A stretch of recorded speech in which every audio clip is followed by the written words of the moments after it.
Bonsoir tout le monde, Martine Savaria à Vivessence pour notre live du mardi soir. Donc nous sommes aujourd'hui mardi, nous avons comme sujet quoi faire avec l'hypersensibilité et l'intensité de nos enfants. Donc, je vous laisse arriver. Pendant que vous arrivez, moi, je vais partager. Donc, il y a Julie qui est là. On en profite pour faire, si vous arrivez, des cœurs, des pouces, des coucous, des hallos.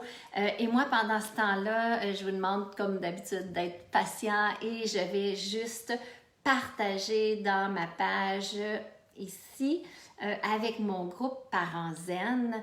Et je ne sais pas s'ils ont eu la notification qu'aujourd'hui, je faisais un live. Là, j'ai pas regardé ici, donc je me vois. Où puis-je partager?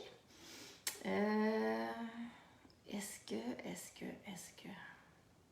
je veux partager? Regardez la vidéo, on voit, mais partager. Ah, ici, démarrer, partager. Je ne sais pas pourquoi, là, il l'avait comme en deux endroits. Partager dans un groupe. Merci de votre patience. Émilie, t'es là. Super. Tu viens de taguer quelqu'un. Continuez à taguer. C'est super, ça. Moi, j'aime ça, le partage. C'est important. Surtout avec les enfants, on a besoin d'aide, on a besoin de support. On a été assez échaudés dernièrement à être avec nos enfants à temps plein. Puis si on avait déjà des petites difficultés, des fois, ça a relevé un peu plus. Donc, il y a Karine qui est là. Bonsoir, Karine, Émilie, Julie. Donc, écoutez, je vais commencer parce qu'il y en a plein qui nous réécoutent en rediffusion. On est mardi, il fait magnifiquement beau. J'avais vraiment le goût de faire mon live dehors, mais j'ai toujours peur que mon Internet me laisse. Déjà, je suis dans la maison, puis des fois, j'ai des difficultés. Fait que je me suis dit, si je suis dehors, ben, c'est ça, je ne vais pas me pardonner ça. Donc, j'ai décidé de venir dans mon bureau, j'irai dehors après, puisque ce soir, je n'enseigne pas. J'enseigne pas la semaine prochaine, mais jeudi. Jeudi, je commence mon nouveau groupe de ma cohorte Enfants Max Parents Relax pour la première fois en été. Donc, il reste 2 places à combler. Donc, profitez du 50% pour avoir un été avec des batteries rechargées et commencer septembre du bon pied. Donc, ceci dit, écoutez, vous savez, l'hypersensibilité, l'intensité, on en parle. Je pense pas qu'il y a beaucoup de personnes qui mettent comme ça ensemble, mais moi, ma spécialité, c'est vraiment travailler avec les enfants ou les parents plutôt d'enfants qui ont une grande intensité et que c'est difficile pour les parents à gérer. Il faut savoir que l'intensité va avec l'hypersensibilité. Donc, il y a à peu près de 15 à 20 je dirais, de la population, incluant les enfants, qui sont hypersensibles. Donc, autant, comme je vous disais, chez les enfants que les adultes. Souvent, les enfants sont hypersensibles et la pomme tombe pas loin du pommier. Je le vois vraiment souvent dans mes cohortes. Souvent, le père ou la mère vont me dire « Ouais, la pomme n'est pas tombée loin du pommier. » Et c'est souvent comme ça. Moi, mes enfants sont des enfants qui sont intenses et oui, je suis une femme intense aussi. Donc, les enfants sensibles, hypersensibles, on va mettre quelque chose tout de suite au clair, c'est que tous les enfants sont sensibles. Les enfants de 0 à 7 ans, moi, je trouve que c'est un peu comme du cristal. Ce sont des enfants qui sont super sensibles. Ils sont tellement purs, ils sont tellement dans leur énergie, ils sont tellement dans leur, comment je dirais, dans la spontanéité. Donc, ils sont très, très sensibles. Un rien va les faire éclater. Donc, jusqu'à 7 ans, la sensibilité est tout à fait normale. Bon, c'est sûr que dans cette sensibilité-là, il y a toujours des gradations et il y en a, oui, qui sont plus sensibles. On les appelle les hypersensibles. Et ceux-là, bien sûr que ce sont des enfants en général qui sont plus intenses aussi. Donc, mon but ici ce soir n'est pas d'étiqueter les enfants, de dire, de vous donner tout ce qu'il faut pour que vous puissiez dire, mon enfant, là, moi, il est hypersensible, mon enfant, il est... Pour moi, dans ma philosophie, les étiquettes, c'est pas ça. Moi, je travaille avec les parents pour aider tout simplement leur enfant, qu'il soit selon les diagnostics, peu importe leur étiquette. Pour moi, je travaille beaucoup sur la relation, comment établir une relation, une connexion, comment prendre les outils qu'on a à l'intérieur de nous pour venir connecter avec nos enfants. Et peu importe l'étiquette qui a été mise sur l'enfant, ça ne dérange pas. Moi, je travaille vraiment, ça fait pas partie de ma philosophie. Jamais j'ai fait mes publicités avec une étiquette pour aider les parents de ce type d'étiquette-là ou d'enfants. Tous les enfants peuvent bénéficier et tous les parents peuvent bénéficier de l'approche que j'enseigne, qui est une approche très interne, qui est une approche très naturelle. Donc, ceci dit, écoutez, je ne vais pas en parler de long en large, que c'est ça, moi, ça ne fait pas partie de ma philosophie. Je vois vraiment les enfants et les parents comme des êtres humains en évolution et que chaque défi est là pour faire évoluer autant l'enfant que le parent pour être de meilleures personnes et grandir ensemble. C'est un peu la philosophie que j'ai. Donc, allons voir maintenant comment se manifeste l'hypersensibilité. Encore là, je vous donne ça, c'est pas pour étiqueter vos enfants, c'est tout simplement pour voir, pour regarder si votre façon de faire, votre façon peut-être qui est conventionnelle de faire avec eux, fonctionne ou envenime les choses. Donc, c'est pour tester, voir si ça envenime vos façons de faire qui sont peut-être plus conventionnelles. Donc, qu'est-ce que c'est un enfant qui est hypersensible, bien sûr, va être un enfant qui va faire des crises un peu plus facilement, qui va pleurer plus facilement, qui va avoir la larme là, puis le gros sanglot assez facilement. Il va avoir une faible tolérance à la frustration. Va aussi avoir des réactions très fortes pour des choses qui nous semblent un peu exagérées. Ces enfants-là, des fois, ont de la difficulté à faire des choix. Je dirais que je mets un bémol un peu, c'est des enfants qui peuvent être aussi très tranchants, noirs ou blancs. Donc, aussi ont tendance à être peut-être plus nerveux, plus agités ou des fois d'aller dans la timidité.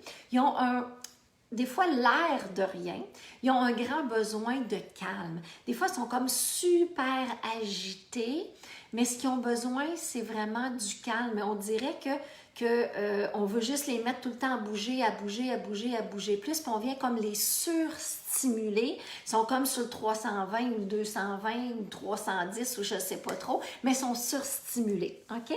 Donc, ces enfants-là aussi sont souvent sensibles au bruit, peut-être aux odeurs, peut-être aux textures.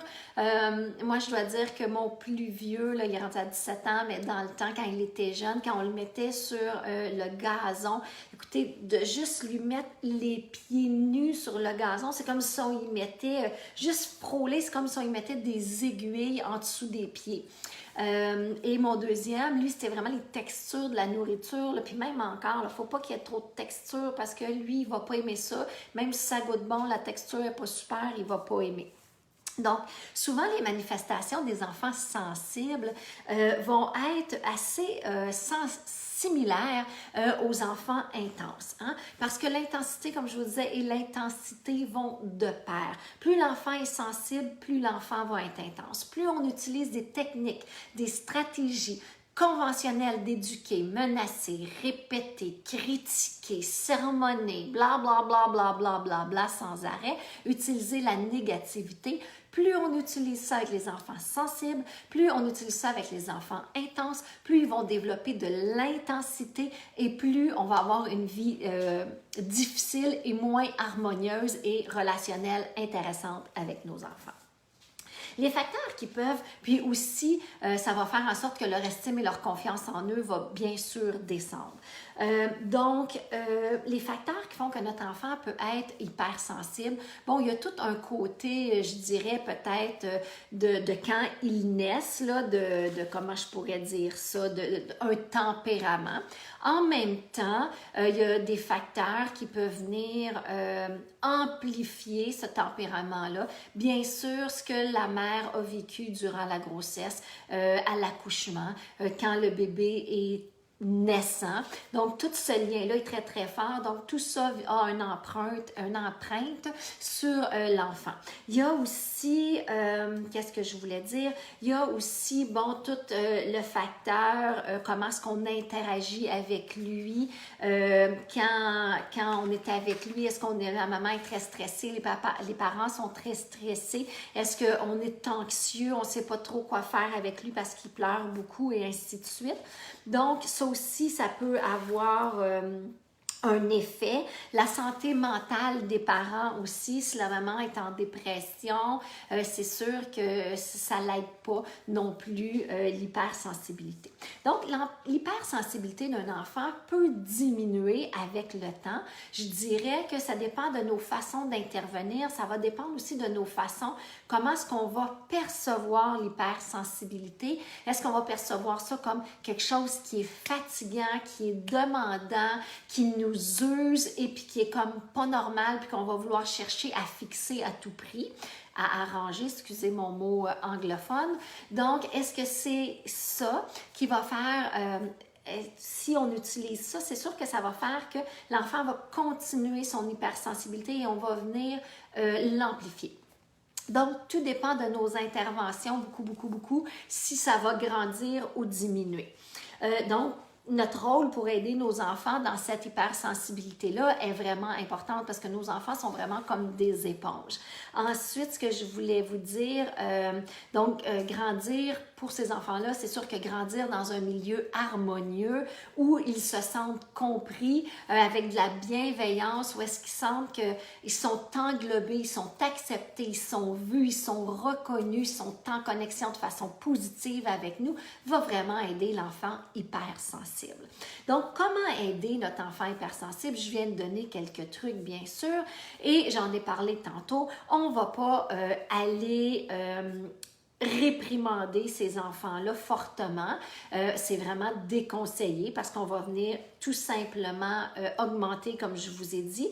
Donc, on va plutôt travailler d'une façon positive, d'emmener, qui voit que cette hypersensibilité-là est vraiment une belle qualité chez lui et de lui dire que cette hypersensibilité-là l'emmène à être quelqu'un qui est à l'écoute. Quelqu'un qui n'est pas sensible ne sera pas à l'écoute des autres. Quelqu'un qui n'est pas sensible ne sera pas perspicace. Il ne va pas percevoir les choses imperceptibles. Quelqu'un qui n'est pas sensible n'aura pas l'intuition, n'aura pas la créativité, ne sera pas une personne aussi attentionnée. Donc, aussi, je dirais, attentionnée et je dirais peut-être observateur même. Donc, c'est toutes des belles qualités que nos gens hypersensibles et que nos enfants hypersensibles ont. Et souvent, ce qu'on va faire avec l'hypersensibilité et l'intensité, ce qu'on veut, c'est de l'écraser pour qu'il n'y en ait plus. On n'en veut pas de ça. Parce qu'on trouve ça dérangeant, parce qu'ils font des crises, on ne sait pas quoi faire, on veut les arrêter. Et c'est tout ça qui est à changer pour aider notre enfant. Donc, on va inviter l'enfant à décrire ses émotions, en décrivant les nôtres, en étant un modèle, en étant capable de nous-mêmes pouvoir s'exprimer adéquatement avec nos émotions. OK? Et de pouvoir les décrire, je sens monter, là, je sens que la colère est là, je le sens dans mon corps, je le sens dans mon cœur, je le sens dans ma tête, d'en parler, d'expliquer ça. Ensuite, de respecter ses besoins de calme. C'est-à-dire qu'après une grosse journée à la garderie, là, maman, ce n'est pas le temps d'emmener ton enfant ou tes enfants à l'épicerie où est-ce qu'il y a une surstimulation de grosses lumières, du bruit qui est peut-être invisible, mais que nos sens captent et que l'hypersensible est comme sur un tapis clous après une journée à la garderie ou une grosse journée d'école. Ça, c'est une autre chose. Une autre chose, c'est de lui expliquer, comme je vous ai dit tantôt, toutes ses belles forces, ses belles qualités, l'aider à gérer ses émotions en les gérant vous-même et aussi l'aider à faire face aux changements. Parce que les enfants hypersensibles, c'est des enfants qui ont de la difficulté à s'adapter au changement.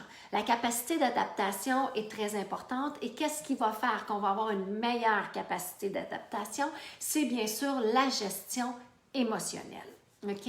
Donc, de montrer à vos enfants comment se gérer émotionnellement. Donc, vous, de l'apprendre, de le faire.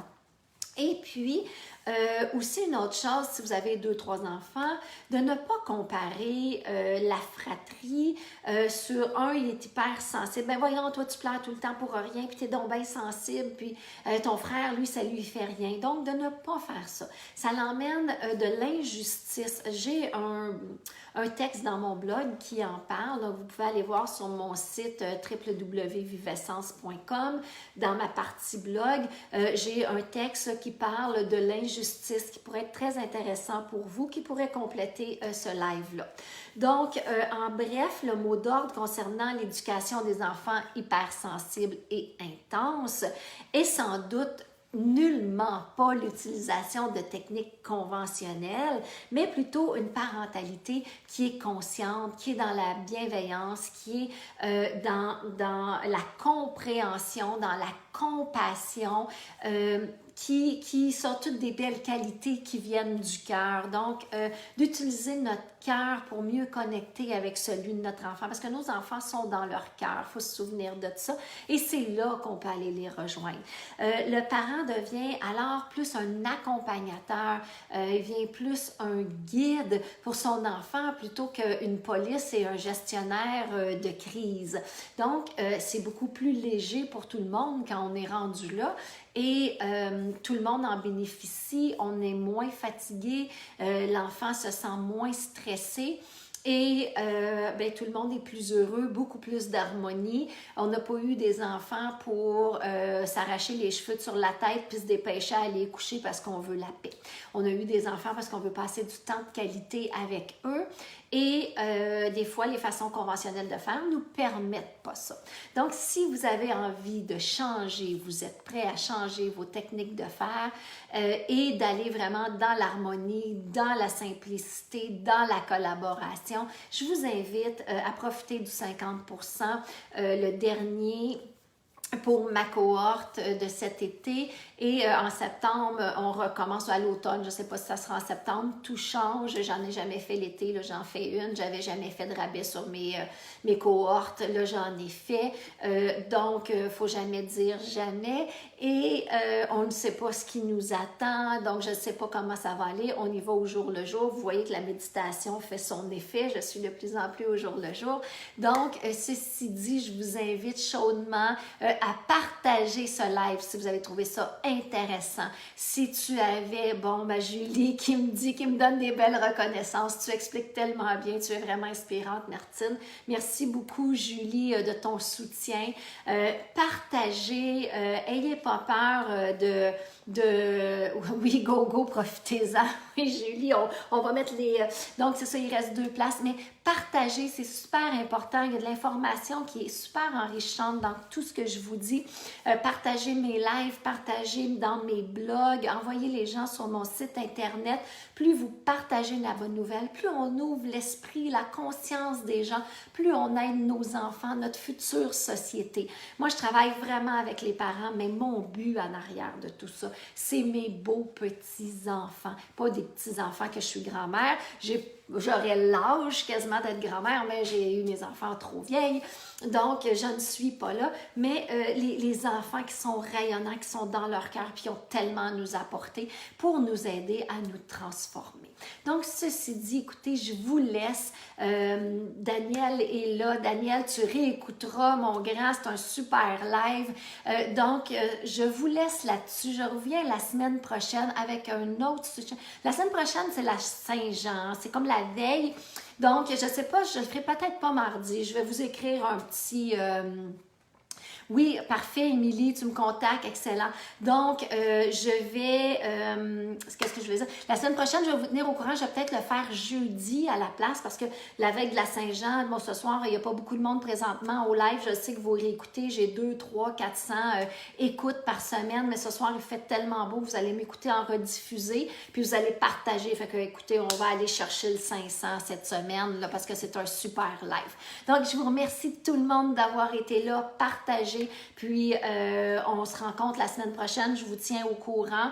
Ça va être plutôt jeudi parce que ça va être la veille de la Saint-Jean, donc je vous souhaite une bonne Saint-Jean-Baptiste. Dans la distanciation, dans le 2 mètres, le mètre et demi, donc on va essayer de faire quelque chose à travers tout ça. Bye tout le monde et à la semaine prochaine.